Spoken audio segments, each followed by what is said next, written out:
You're nothing, Jon Snow. Got a theory, could be Barney. You never say thank you. That's what the money is for! Winter is coming. The danger. I am the one who knocks. I think that I may be the voice of my generation. Suit up! Bonjour tout le monde et bienvenue dans PIC TV, le podcast qui décortique et analyse vos séries préférées. Je m'appelle Anaïs Bordage et à mes côtés se trouve mon rayon de soleil de tous les jours, Marie Telling. Waouh, vraiment? Bah ouais, je sais pas. Ok, merci. Un coach de foot extrêmement positif, des jeux de mots irrésistiblement nazes et même un caméo de Thierry Henry. Vous l'avez peut-être compris, cette semaine, on vous parle de la comédie du moment, Ted Lasso, diffusée sur Apple TV+. La série a gagné nos cœurs un peu par surprise avec sa première saison l'année dernière, et elle a le vent en poupe puisqu'elle vient de rafler une flopée d'Emmy Awards, dont celui de la meilleure série comique. Qu'est-ce qui fait le charme de Ted Lasso et est-ce que cette deuxième saison qui vient de s'achever est à la hauteur de la première? On en parle dans cet épisode. Mais avant ça, le pic de la semaine. Marie, quel est ton pic cette semaine? Mon pic, c'est un podcast de France Culture qui s'appelle La Filière. Donc, le pitch, c'est Philippe Sands, qui est un avocat spécialiste dans les crimes de guerre, qui est aussi le descendant d'une famille qui a été exterminée pendant la Seconde Guerre mondiale dans la Shoah. Et cet avocat a retrouvé le fils du dignitaire nazi qui était derrière les meurtres de sa famille. Et en fait, il entretient une sorte d'amitié depuis une dizaine d'années avec le fils donc de Otto Werther. Et il va le voir et on entend leur conversation. Et en même temps, il essaie de retracer l'histoire parce que ce qui se passe, c'est que ce fils est très sympathique, au demeurant, mais en même temps ne reconnaît pas du tout la culpabilité de son père, dont il pense vraiment qu'il n'était pas du tout responsable des crimes de guerre et des exactions commises par les nazis, et qui était juste un peu un suiveur, et qui en plus a eu une très belle histoire d'amour avec sa mère, donc forcément c'était un homme parfait. Et on a un peu la version donc de ce fils, et en même temps celle de Philippe Sands, qui lui retrace à travers des documents historiques tout le parcours de ce nazi, et c'est absolument passionnant. C'est en 10 épisodes, et vraiment je recommande très très chaudement ce podcast.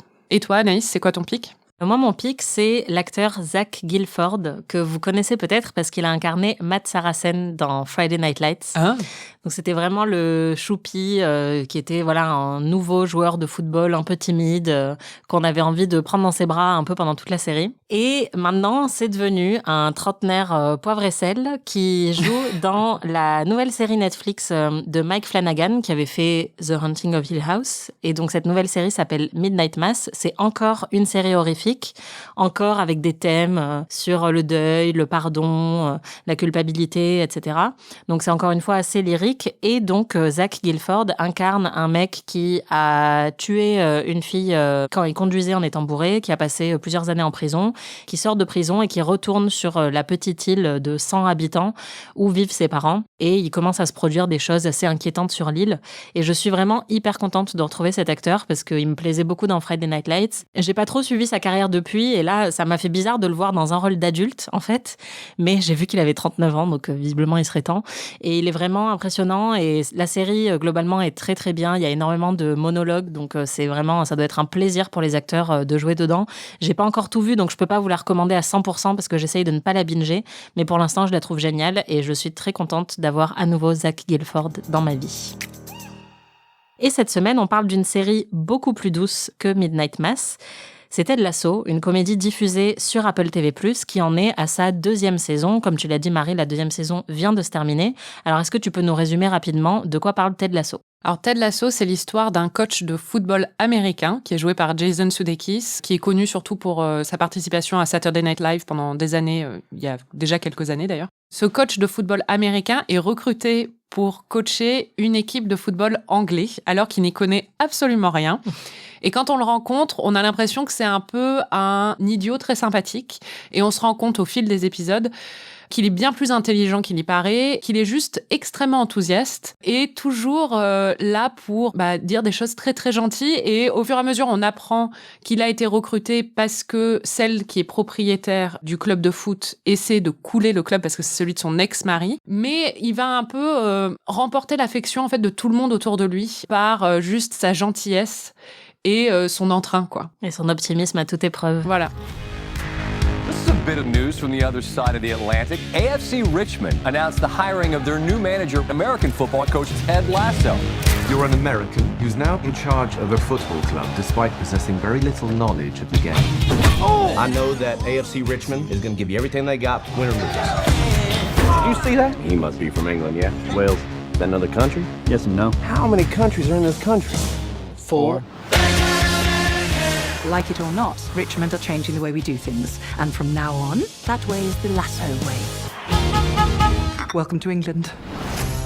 La série a commencé assez discrètement. En plus, elle était sur Apple TV, qui n'était pas non plus une plateforme très sollicitée. Oui, surtout qu'elle est sortie vraiment au tout début d'Apple TV+. Voilà, c'est ça. C'était le début de leur offre. Et en fait, grâce au bouche à oreille, la série a commencé à gagner en popularité et a vraiment explosé. Maintenant, on l'a vu pour la saison 2. Ça m'a un peu rappelé Succession, où au début, personne n'en parlait pendant la saison 1. Et puis là, c'est devenu une espèce de raz-de-marée. Et ce qui est intéressant, je pense, c'est que la série est sortie quand même en pleine pandémie. C'était il y a un an, en septembre 2020, donc vraiment, on en avait tous déjà un peu marre. Et cet optimisme à toute épreuve, je pense qu'il a fait beaucoup de bien aux gens qui ont regardé la série à ce moment-là et que ça a contribué au succès de la série, en fait, de voir juste quelque chose de très bisounours, on va pas se mentir, où, en fait, tout le monde est irrité par son optimisme à Ted. Nous aussi, en tant que spectateurs, on est irrités et plus la série avance, plus on se laisse conquérir par sa gentillesse et sa bonne humeur, comme les personnages de la série. Et ça fonctionnait hyper bien de voir ça à ce moment-là, je pense. C'est bisounours, mais il faut dire que c'est vraiment pas bête, en fait. Et je pense que c'est ça aussi. Souvent, on se tourne vers des programmes qui peuvent être réconfortants, mais qui sont un peu vides de sens, qui sont des plaisirs coupables. Et là, c'est vraiment pas le cas. C'est-à-dire que c'est très bien écrit. Il y a des thèmes qui se développent au fur et à mesure des épisodes et des saisons qui sont assez profonds. Et c'est très réconfortant, mais en même temps aussi pas du tout insultant intellectuellement, au contraire. Ouais, c'est ça, et sans être édulcoré, parce que, par exemple, Ted Lasso fait des crises d'angoisse, c'est quelque chose qu'on découvre assez tôt dans la saison 1, et ça reste un petit peu un fil conducteur de la série, mais de manière assez discrète au début, mais justement, ça vient un peu contrer l'argument que c'est juste une série bisounours où tout le monde s'entend bien et où tout le monde est heureux, parce qu'en fait, il y a quand même beaucoup de problèmes et de conflits au sein de la série, et comme tu le disais, ce qui marchait très très bien dans cette saison 1, c'était aussi la réflexion sur la masculinité, puisque c'est quand même une série avec une majorité de personnages masculins, puisque c'est un club de foot, et en fait, on a Ted Lasso qui va venir incarner un autre type de masculinité beaucoup plus douce que celle qu'on a l'habitude de voir à l'écran, surtout avec les anti-héros, on en a déjà beaucoup parlé, les anti-héros de Breaking Bad, de Mad Men, etc. Et là, on a quelqu'un de très gentil, très souriant, très doux. Ce qui est intéressant, c'est que on est dans un des milieux les plus masculins qui soit, c'est-à-dire qu'on est littéralement dans un vestiaire de club de foot. Donc, c'est des hommes avec toute leur testostérone et tout leur ego qui refusent en règle générale d'exprimer quelque émotion qu'il soit parce que c'est à l'encontre de leur idée de la masculinité. Et on a Ted Lasso qui est là, qui arrive avec son grand sourire, qui les encourage à pleurer, à se livrer, qui les réconforte.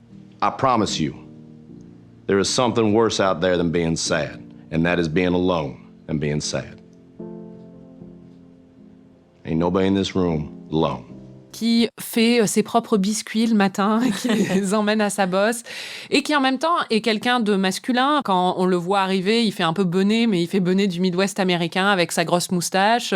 Il a une vie de famille qui, au final, bon, il est en plein divorce, mais c'est un très bon père, qui a été, on sent aussi, un très bon mari, qui séduit les femmes aussi à travers la série. Il plaît à plusieurs femmes et il a une aventure avec un des personnages secondaires. Donc vraiment, il incarne une masculinité qui fonctionne très bien et qui un peu convertit tous ces hommes très machos autour de lui. Exactement. Et en plus, à travers lui, on découvre d'autres failles de ces hommes-là. Il y a un personnage qui, moi, est mon préféré, c'est Roy Kent. C'est le préféré de tout le monde. Oui, c'est vrai, je suis pas très originale. Mais j'en ai parlé la semaine dernière dans mon pic, mais c'est un footballeur qui ne fait que dire fuck, qui parle avec une voix très très grave. Qui fait que grogner. Ouais, il grogne tout le temps, littéralement. Il est magnifiquement poilu du torse. On dirait un ours bourru, quoi. Roy Kent's been the best player on every team he's been on since he was a kid. I like being Roy Kent. I don't know if I can handle just being some loser has-been called Roy. All right, Roy? Yeah. What have you been up to? Fuck all. Et en même temps, on se rend compte que c'est le mec le plus gentil et généreux qui soit, mais juste, il faut pas l'emmerder, quoi. Ouais, et qui est très sensible. Et en fait, c'est vrai qu'il y a un peu une bataille d'ego entre lui et Jamie Tartt, qui est un peu le gros connard de la saison 1, qui est tout le cliché du footballeur macho, pas très intelligent, voilà. Qui s'aime énormément, surtout. Voilà, mais à qui on va aussi trouver des profondeurs et en fait qui devient de plus en plus attachant. Et c'est ça qui est génial avec la série, c'est que tous ces personnages masculins, ils sont extrêmement bien construits et ils deviennent tous très attachants alors qu'on a un peu tout le spectre du machisme en fait dans l'équipe. Il y a Jamie Tartt où il y a le Jamie Tartt. Il y a Roy Kent aussi qui a son propre chant. Il y a He's here, he's there, he's every fucking where. Voilà, c'est ça.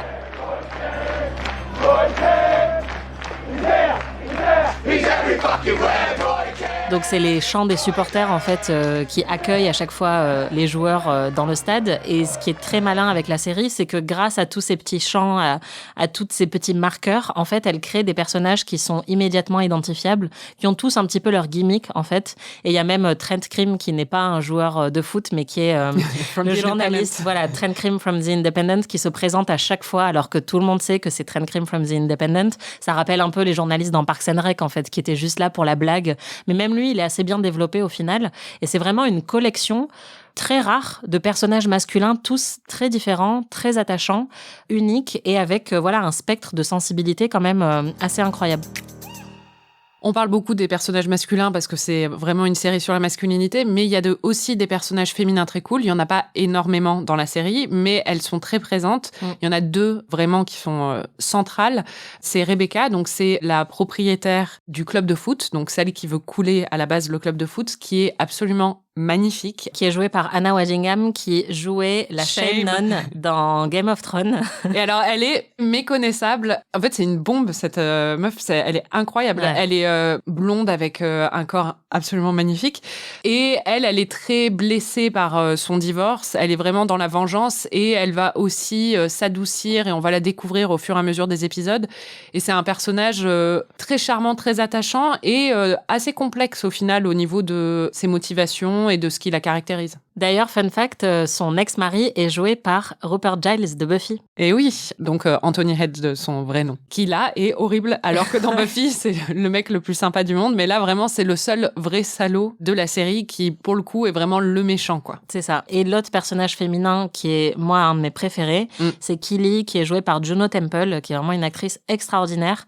Elle est présentée au début un peu comme une bimbo. Elle sort avec Jamie Tartt, qui est le joueur de foot un peu con. Elle est un peu célèbre, mais on ne sait pas trop pourquoi. C'est surtout qu'en Grande-Bretagne, en fait, il y a toute une culture des femmes de footballeurs et des meufs de footballeurs, et elles représentent vraiment ça, parce qu'il y a même des télé-réalités autour de ça, et elles sont toutes complètement superficielles et obsédées par les fringues et par, justement, leur image sur Instagram, quoi. Donc, elle incarne vraiment ça. Voilà, et elle dit à un moment, je suis célèbre pour avoir été presque célèbre. Et elle est toujours perchée sur des talons aiguilles, elle porte des imprimés léopards, elle est bling-bling de la tête aux pieds. What would you rather be, a lion or a panda? I don't have time for this. Okay. Ted? Gotta go panda. Are you mad? Pandas are fat and lazy and have piss-stained fur. Lions are powerful and majestic and rule the jungle. The answer is lion. All right. That Rebecca is an intimidating, very tall woman. I mean, the minute she locked eyes with me, I started sweating. Oh, no. You know, she got some pencil, all right, but you just gotta hop over her. Et en fait, un peu comme Ted Lasso et comme beaucoup des personnages de la série, on réalise assez vite qu'en fait, elle est très intelligente, qu'elle a beaucoup de profondeur, et il va y avoir une tension sexuelle qui va se développer entre elle et Roy Kent, voilà, qui est un peu plus sensible, un peu plus intelligent que Jamie Tartt. Et ça aussi, c'est ce qui faisait vraiment la saveur de la saison 1, c'était cette tension sexuelle et ce will they, won't they, dont on aime souvent parler et qui là était très réussi. Oui, c'est vrai, et c'est vraiment très réussi grâce aux dialogues aussi qui sont hyper bien écrits, c'est ciselé. En même temps, ce que tu as dit au début est vrai, c'est-à-dire qu'il y a plein de jeux de mots vraiment nuls, mais délicieux dans leur nullité. Et il y a aussi juste des punchlines qui sont vraiment très, très drôles. Il y a un moment où on demande à Ted Lasso s'il croit aux fantômes, et il dit non, mais j'espère qu'eux, ils croient en eux. Do you believe in ghosts, Ted? I do. But more importantly, I think they need to believe in themselves.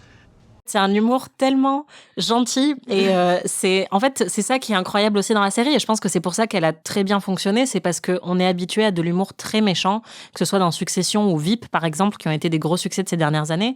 Et là, on a un humour qui est très fin, qui est très intelligent, mais en étant gentil et c'est très désarmant et c'est très rare à la télé. Is it safe to assume that Jamie Tart will be back on the pitch next match? Well, you know what they say when you assume, Trent. You make an arse out of you and me, yeah? And that right there is another example of how our English and y'all's English sometimes do not jive, isn't it? Rule number 1, even though it's called girl talk, sometimes it needs to be more like girl, listen. Et moi, les jeux de mots pourris, en fait, ça me rappelle un peu l'humour très premier degré de BoJack Horseman, par exemple, où il y a énormément de jeux de mots très cons, mais en même temps très intelligents sur le monde animalier, etc. Et je trouve que Ted Lasso réussit vraiment bien ça dans l'écriture. Oui, il y a beaucoup de références à la pop culture aussi. Ouais, c'est vrai. Surtout à la pop culture américaine. You say that football is life, right? Football is life. Yeah, well then your defence is death. Oh. The only person I've seen lose a man more often is Carrie fucking Bradshaw. Sex and the City. Alors, on arrive au problème, en tout cas, je ne sais pas s'il y en a un, mais la saison 2 est sortie récemment, on le disait, elle vient de se terminer. Et en fait, comme beaucoup de séries qui ont eu une énorme hype pour leur saison 1, la saison 2 a attiré pas mal de critiques, notamment sur Twitter où il y a eu plein de fils de critiques qui disaient que la saison 2 était moins bonne que la première et notamment parce qu'il n'y avait pas de conflit, que justement la série était devenue beaucoup trop gentille et qu'il n'y avait plus aucun enjeu pour les personnages. Qu'est-ce que t'en as pensé toi de cette saison 2 ? Alors déjà, qu'est-ce que j'ai pensé de cette polémique ? Et je pense que cette polémique est un peu, voire même très bête. Les gens commentaient la série au fur et à mesure des épisodes qui étaient diffusés sans savoir où la saison allait aller. Et personnellement, tout ce que j'ai vu de la saison, en fait, il n'y a pas de tension. Il y en a énormément. C'est juste que ça se dévoile au fur et à mesure des épisodes. Et au contraire, je trouve la deuxième saison beaucoup plus sombre que la première. Je trouve qu'il y a certains épisodes qui marchent beaucoup moins bien. Ils ont tenté des choses qui, moi, m'ont un peu saoulée, quoi. Mais en règle générale, je suis pas du tout d'accord avec la critique, justement, de c'est trop gentil, il n'y a pas de tension. Je pense que les gens qui ont fait cette critique ont juste vu 3 épisodes et qu'il n'y avait pas encore de tension, mais attendez un peu, quoi. Je dirais que c'est plus que le conflit principal de la saison met du temps à se cristalliser. Et j'avoue que j'ai aussi un peu été surprise ou un peu déçue par les premiers épisodes de la saison 2.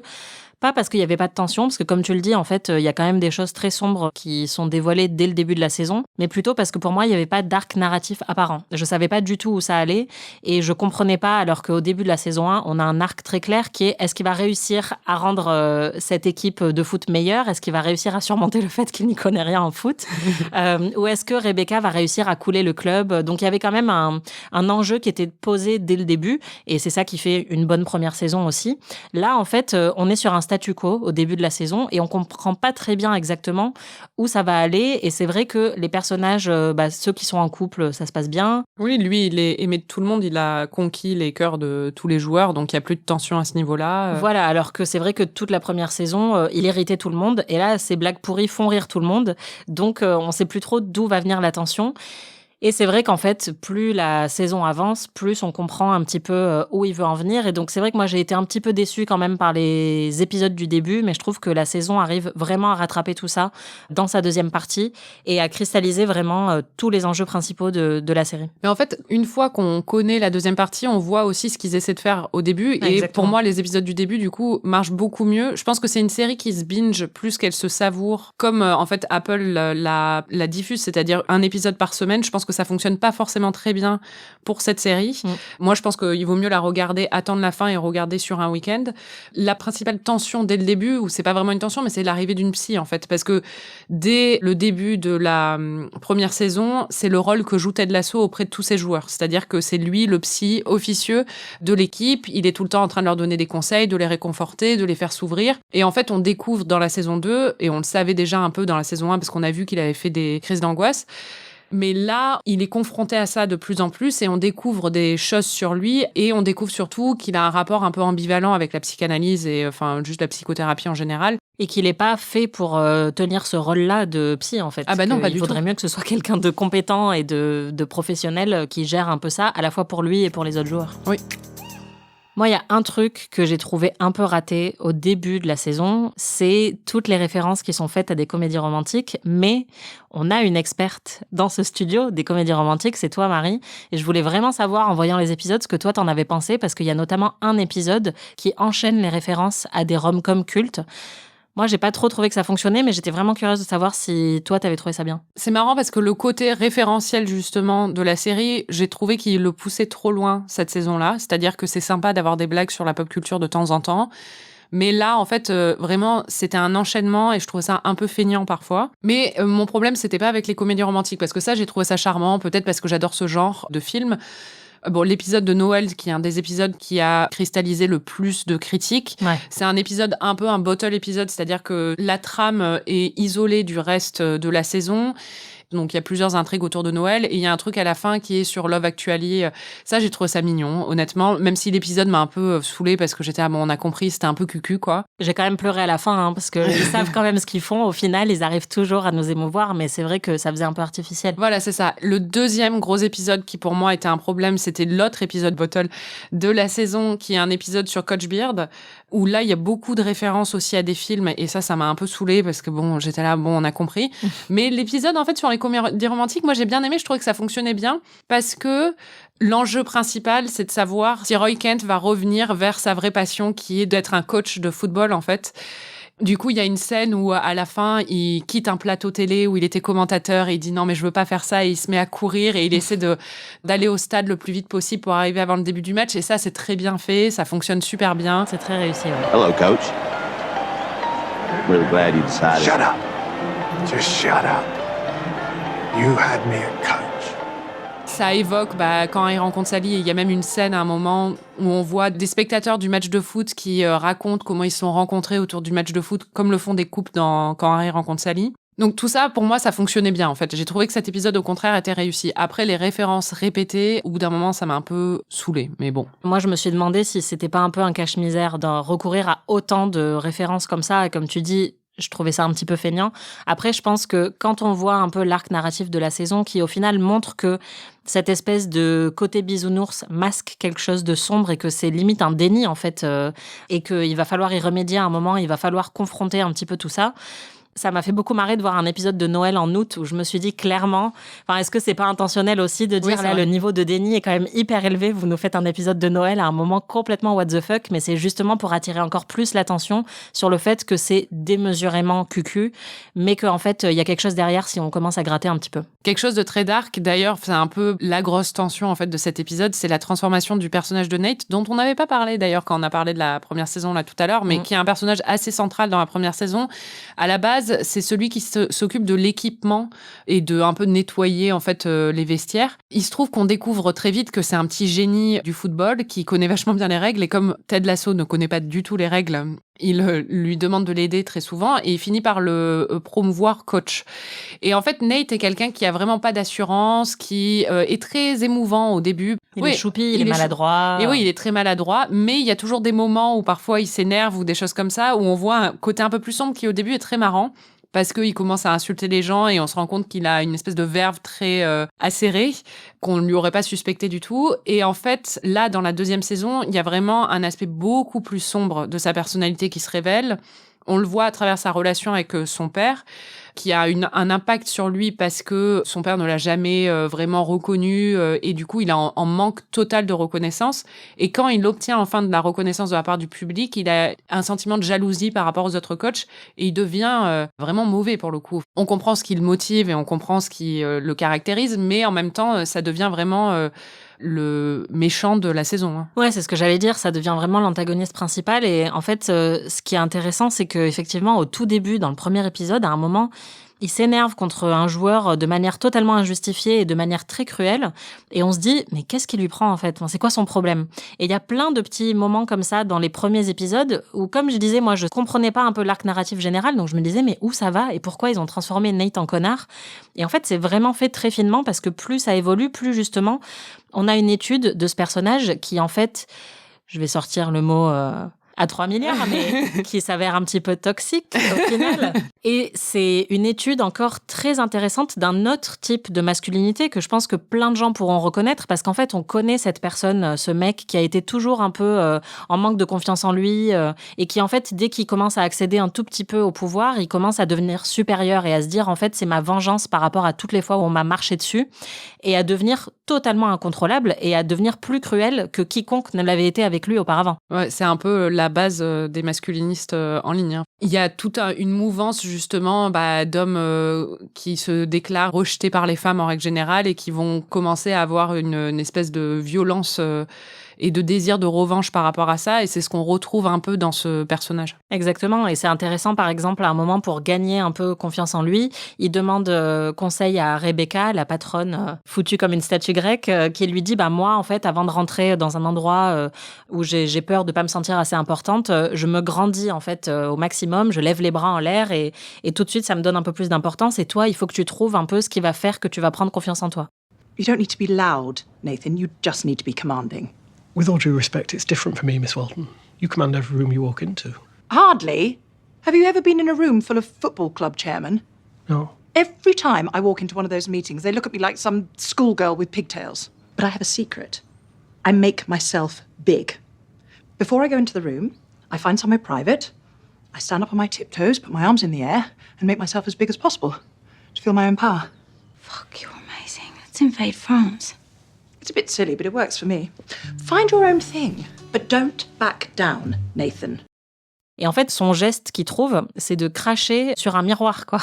Donc, c'est extrêmement violent et c'est en plus très irrespectueux pour la personne qui va venir après nettoyer son gros crachat.